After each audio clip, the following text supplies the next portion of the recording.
Hi guys, this is Pestily and welcome to another Escape from Tarkov video.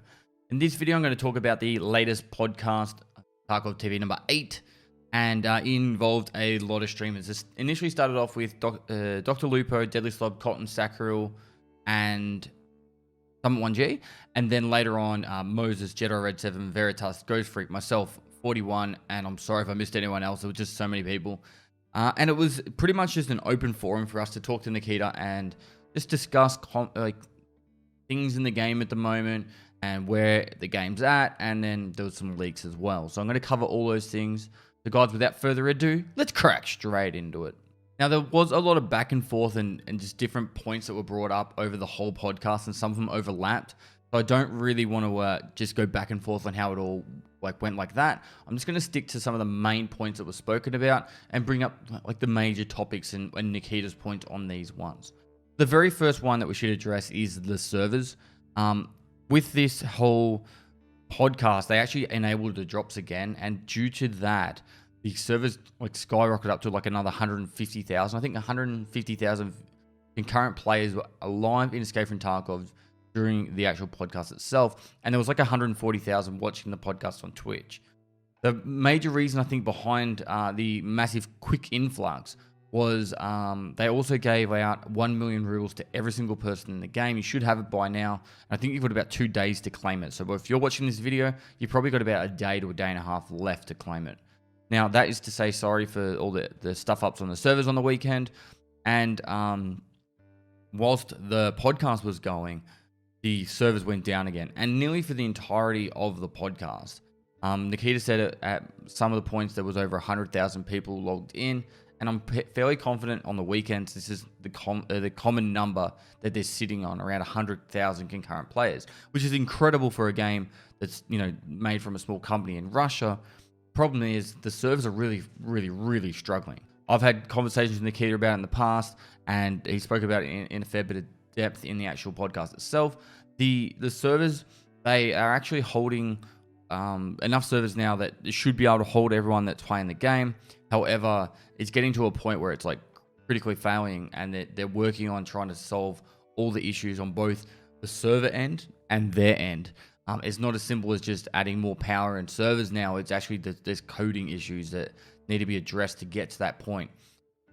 This is going to be probably a common problem until they figure out all the issues with that. Nikita seems to think that they've got some fixes happening this week that should hopefully be the end of it all. It's one of those things we just need to be patient. It's one of those things also that money isn't always going to be the solving factor of just throwing more money at it and then it's going to be fixed.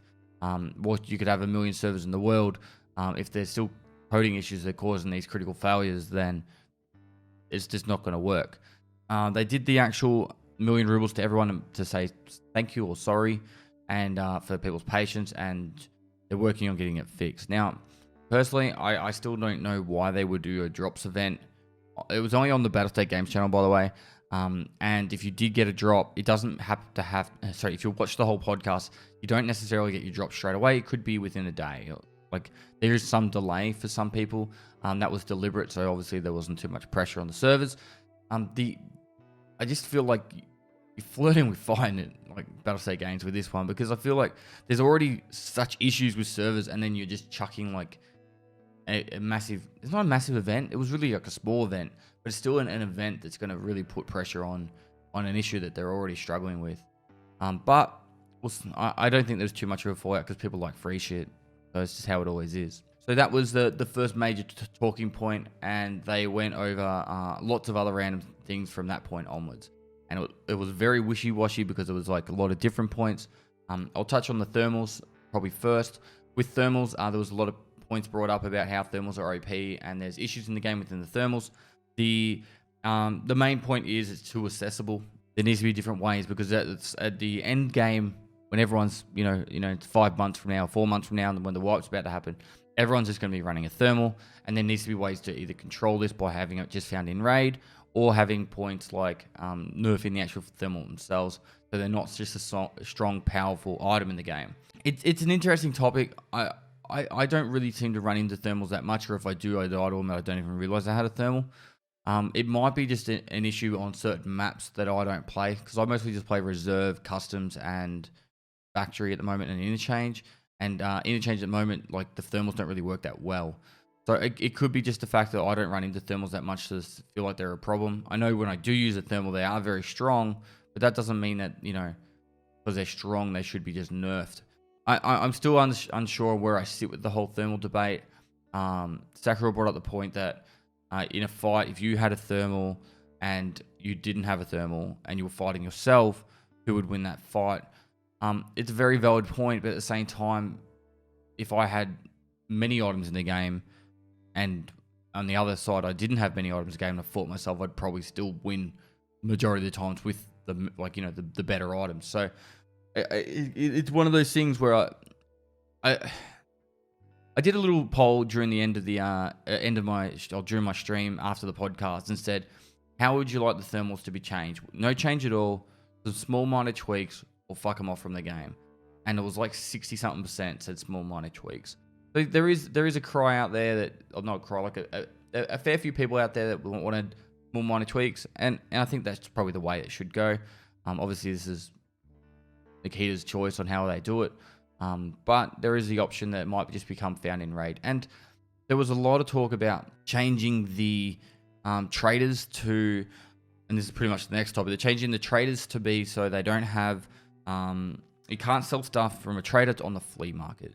Now, whilst that would be kind of an interesting way to do it, I brought up the point that if you're going to do something like that, instead of just making a hard fix or a hard change, just say, okay, for the month of February or month of March, or for an X period of time, we're going to make it so this will happen. Like, you can only sell items on the flea market from found in raid, and see the effect from it, because that way you can actually get a good testing base to find out if it's worth it.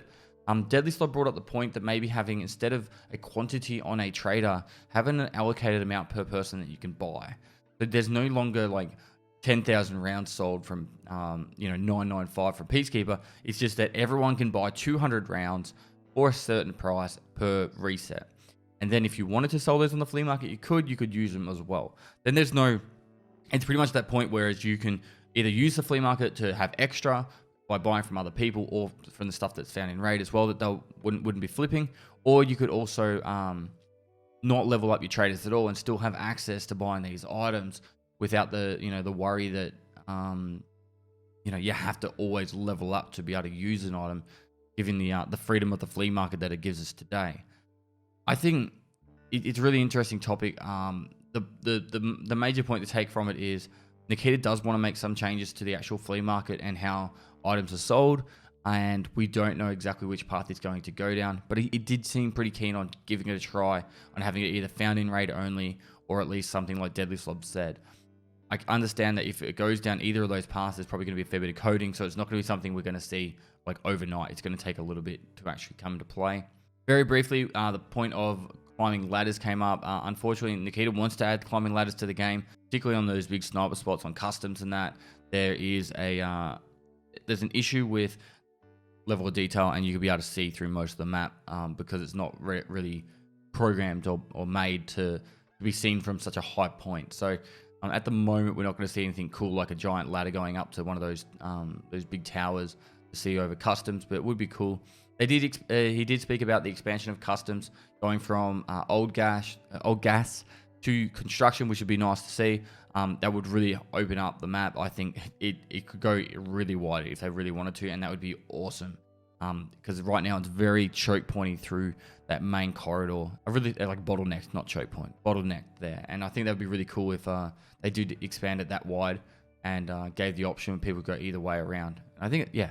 Anyway, moving on. Auto sort got brought up a little bit. It's gonna look at adding in an auto sort function. How it's gonna work, unsure, but it could be as simple as you just go add ammo to like an ammo case, or it might be, adding specific ammos to an ammo case, or money to a money case and stuff like that. So happy to see that when that comes, there'll be massive quality of life and time saver. Someone and myself brought up doors and being able to slow open doors and peak doors and stuff like that. Doors at the moment are massively they're like you only have the one option, which is you technically have two. You got breach as well, but you got the option of pushing a door open and it's really loud, and then you close a door and it's really loud, and you can't actually open a door straight after it's closed.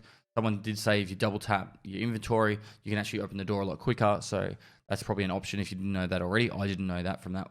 So it's a cheeky little point there. Nikita took some points of the doors. There are going to be changes to doors in the future, like breach and clear and all that as well. And we'll have to wait and see where that goes. Cultists came up. There's the cultists are going to have the knives. We spoke about this in the last summary. The knives that will be poisoned, and they'll only be about, like, the cultists will only be around at night. If you get stabbed by one of these knives, you'll need an antidote or you'll die. And the antidote will be constructed in the hideout and could take a long time, potentially a few days to create the antidote. So I have to wait and see with that one. I think it's going to be really interesting once the cultists are added. I think more people will go night raids, and I really like night raids myself, but it's hard to stream it because it's so dark and it's harder for people to watch. I brought up the point of staff in Battlestate Games and if they actually were still after new staff, because during the previous podcast, Battlestate Games, or Nikita said that they were, if someone was willing to move to Russia and work on the project as well, they'd definitely be interested in hiring new staff. But it's a bit of a process to get into Russia and live there, and not everyone wants to live there, and it wouldn't be as simple as just, you come over and you help out. But if you are interested, the email address was hr@battlestategames.com, and if you have coding skills, and he listed a heap of things. If you have any sort of skills that you think Battlestate Games would actually be interested in using in this Escape from Tarkov, they do need the majority of people at the headquarters. But hey, if you got a skill set that might be useful for Battlestate Games, chuck them an email. You never know. Streets of Tarkov came up about how it's going to be the iconic map of the game. It's going to be pretty much the focal point of where everything in Escape from Tarkov is going to happen. And Nikita wants to have it as 40 players in the raid. Now, I brought up point straight away how the server's going to handle that. He reckons that with the newest Unity, they can keep working towards making it happen. So we'll have to wait and see. But yeah, 40 players on Streets of Tarkov. He said it's going to be such a massive map. If you didn't have a lot of players, you're not going to ever see anyone. And it's a very exciting map. But we'll have to, like I said, wait and see. Should be cool. Battlestate Games is also coming to Twitchcon. So Twitchcon EU, Battlestate Games will be there in some shape or form, and they're going to be I don't know, either doing some sort of presentation or just talking, or might be on a panel. I don't know, but might get to bump into Nikita at Amsterdam, seeing I'll be there too if anyone's at TwitchCon EU. Even though now based in the Netherlands. Now I am waffling a fair bit. I'm going to get over to the leaks and we'll talk about them real quickly. So the first leak we have is the arcade machines in Interchange. Now Interchange is getting a full makeover with all the lighting and that. They're also adding some arcade machines. Are they going to be playable? Probably eventually. But at the moment they just look cool. And I thought it would be a pretty cool idea if they added some sort of gambling mechanic to it. But it's just me liking Moxie's bar in Borderlands. So next one was the overview of the lighting. I'll see if I can get two images of the exact same location so you can see side to side how the changes to the lighting have happened. It pretty much made the darker areas darker and the lighter areas lighter, which is kind of cool. At the moment, also, if you take a thermal into Interchange, it doesn't really work inside at all. So hopefully with this new lighting, it will fix that because you should be able to use a thermal inside a building. It shouldn't be that big a deal. The next image we've got is also at the lighting of the burger shop, kind of like at the back top left of the of Interchange, and you can actually see how the lighting really stands out where the lighting is and darker where it's not, whereas previously it's kind of the same across the board. Next up, we have some rounds from the KS-23 shotgun. I guess this is showcasing the fact that the KS-23 shotgun is going to be added to the game.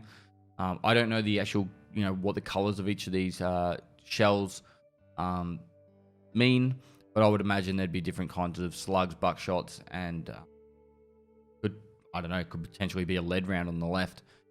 But it's interesting to see. Most people will be keen to use new shotguns. I like shotguns. I think they should actually do more damage. They should be really devastating. They should rip people's heads off, and you should be like hating life if you're hitting the head with one or dead every time. But to balance the game out, shotguns aren't as strong as they should be. Next, we've got a couple of grenades. These two grenades are homemade grenades using 40 mil round shells and I think it was like the casing of the underbarrel grenade launcher, and they're like a homemade grenade that will be added to the game. Unsure like the damage properties and all that of this kind of munition, but it'll be pretty fun to have more grenades in the game, and grenades level strength, so throw them every time you can. Markstrom streamer item was showcased. It looks like a statue with a crow. Markstrom, I hope you don't hate me for saying it's a crow when it's a raven. Raven crow. It's a raven. Fuck. Anyway, new streamer item for Markstrom. There is a new jacket. I can't remember if this is a USEC jacket or a bear jacket. It's like a motorbike jacket. This one will be pretty cool. Any new clothing are always fun. Next streamer item is the beans, the coffee beans for Dr. Lupo. Hopefully this is actually interactable and you can open it up and eat them. Because you can actually eat coffee beans, but you wouldn't just like... It would be like, Anyway, moving on. Vepr Hunter Suppressor is next up. This is already a really powerful gun in the game. Now you can add a suppressor to it, and it's just going to be really more annoying and more powerful. Vepr Hunter's probably the best bang for buck at the moment in the game, and having a suppressor on it is just going to make it more deadly. I don't think we need to say any more about that. This new rig is actually an armor plate rig, which will be used with a scav boss. We don't exactly know which scav boss. It could be the Senator for Shoreline, which is the next scav boss we know a lot more about. There is a scav boss coming for Lighthouse that's going to be a sniper scav boss, but I don't really feel like this would fit with the sniper. So who knows? It could be for the Senator, but we'll have to wait and see. This new image, or this next image, is for the Vector. I'm just showing off some, programming works of the Vector.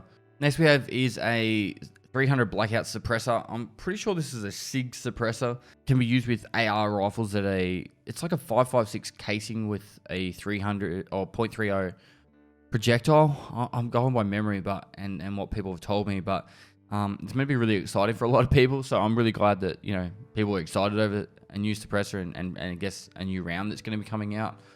If there is a round that is like that in the game, I would love to see it more focused on being crafted, particularly if it's a really strong round in the game. But I'm sure some of you guys out there would be excited to see this. Next up, we've got a bear jacket that's new. It's jacket thermal. It looks like a thermal to me, like an undershirt. But yeah, with new gloves. Next, we've got the Cultist book that's going to be added to the game. This could be a part of the main storyline, or have extra little quest sides to it, or could just be used for a barter trade. The watch. Now, what's so fancy about this watch, or good about this watch, is it's showing off the new compass that's going to be on the wrist. So the first implementation of a compass that Nikita wants to do is this wristwatch compass, where you can just tilt your hand forward on your gun and you'll be able to see which direction you're facing. So this is going to be a game changer for a lot of newer players, particularly when they're talking with their mates saying, oh, there was someone to the west, or let's head west. So I'm glad people are going to be excited over this. I think there's going to have to be some issues with map directions and cardinal points, because I think some maps are upside down north, like with the north-south and all that. New helmet. This looks just like a 6B47 with a extra bit of protection on top of it, but I think it's actually close to one of the newer helmets they added. This will probably be about a class 4 helmet. It doesn't look like there's any ear protection though. So it'll just hopefully make more helmets accessible and cheaper. Probably a more controversial point for me, which is this next image, is the drops that are going to be added to the game. Now, there's 3 ways that these drops are going to happen. One will be there'll be a static drop already in the map as it's loaded and you spawn in. And so there'll be a chance that there'll be some random location where you can go find one of these drop caches. That is probably the most acceptable in my mind, because it could be that it happened before the actual conflict started or the no-fly zone was put in place. But currently, from what Nikita has said in the past, Tarkov is a no-fly zone, and that's why there's no helicopter extracts or anything like that. Now, if you add in these drops, Nikita said there's going to be 2 other ones, which will be either randomly fallen from the sky at any random point, or you'll fire a flare gun and the drop will come down where the flare gun is. Now, if that's the case, how is there a no-fly zone and then the drops there? It kind of feels really PUBG-ish to me. And I love the fact that Battlestate Games has been very good on that, using their own ideas. And I just don't know where this sits. I love the idea that it will draw people to different parts of the map and entice PvP. At the same time, yeah, I feel like it could just be, just a little bit of a comic atomic twerk little thing that probably doesn't need to be added to the game. And I think they could use really cool other dynamic events to entice PvP in different areas.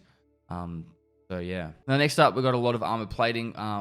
They showed a lot of these during the previous podcast with the armor plates. There are ones that are damaged all the way up to brand new, and you're going to be able to replace them in the future.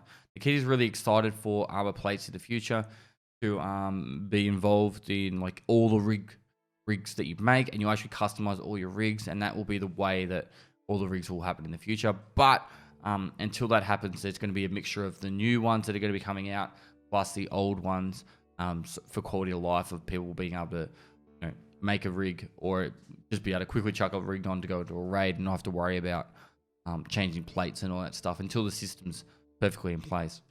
Now, last image I have here before we go over to the videos is a old school NVG. It's a dual monocular one, so you can actually get a better wide field of view. And I'm pretty sure this is an early gen, like it'll be either a gen 1 or 2, and which means the picture should be pretty trash. You shouldn't be able to see very much through this besides there's a tree in front of you and I'm dead. So, yeah, hopefully that will be added to the game sometime soon. Always like new shit. Moving over to the videos, first up we have the 1911. Everyone loves new guns in the game, and I know this has been a very highly wanted pistol. So the 1911 will be added to the game at some point, and this is a video of the animations of it. Next, we've got the Mossberg 590A1 shotgun. This is generally a 9-round or 8+1 12 gauge shotgun with it's a pump action. It's probably going to sit very similar to the 133, 153, and the 870, but it should be a lot of fun and probably more moddable than the 153, 133 at the moment. Probably like similar to the M870 when it comes to modding. The last video, which I'm actually most excited for, is the sprint to prone dive, and then being able to lean left and right. And there seems to be like a half lean and a full lean. These are actually going to be really game changing with when you're stuck and you're trying to get behind a tree and to lean around a tree and that. I think it's going to just make it so much better when you're prone, because right now when you're prone, you either are just laying there and looking forward, or you're like kind of crawling away to try and save your life. So the ability to be able to actually fight back and probably take a sight picture to shoot at someone around a corner when you're prone is actually going to be really good. Because at the moment, if you wanted to peek a corner when prone, you would literally just crawl across and die. So this gives that option. Probably something I'm more excited about than I probably should be, but it's actually I think it's going to add to a lot of really fun gameplay. Now, I'm sure I probably didn't cover every single point that was brought up during the podcast. There was a lot of just random banter and talk between Nikita and all of our streamers. It was really great to see such a large amount of popular streamers in the one spot talking about a game we all love and bringing up different points in that. And I think that always leads to a healthy community because we can openly talk to each other about these things. I do hope that in the future, maybe there'll be a little bit more structure to these kind of things. The fact that the drops event was happening with the servers already having issues, that it's probably going to be a frustrating thing for people. If you did get a drop or you haven't got a drop yet and you watched the whole podcast, make sure you had your Twitch account linked, otherwise it's too late now. But if you do get an item, it might come a bit later, and hopefully you guys enjoyed the podcast and this video. So guys, thanks for watching another video. If you liked it, give it a thumbs up, subscribe for future content. I do stream on Twitch every day of the week. So go down the link below, give me a follow over there. Got any Tarkov questions, feel free to hit me on the live stream or down in the comments below. And lastly, I'll see you next time. Wake me up before you go. I don't know the next line to the song.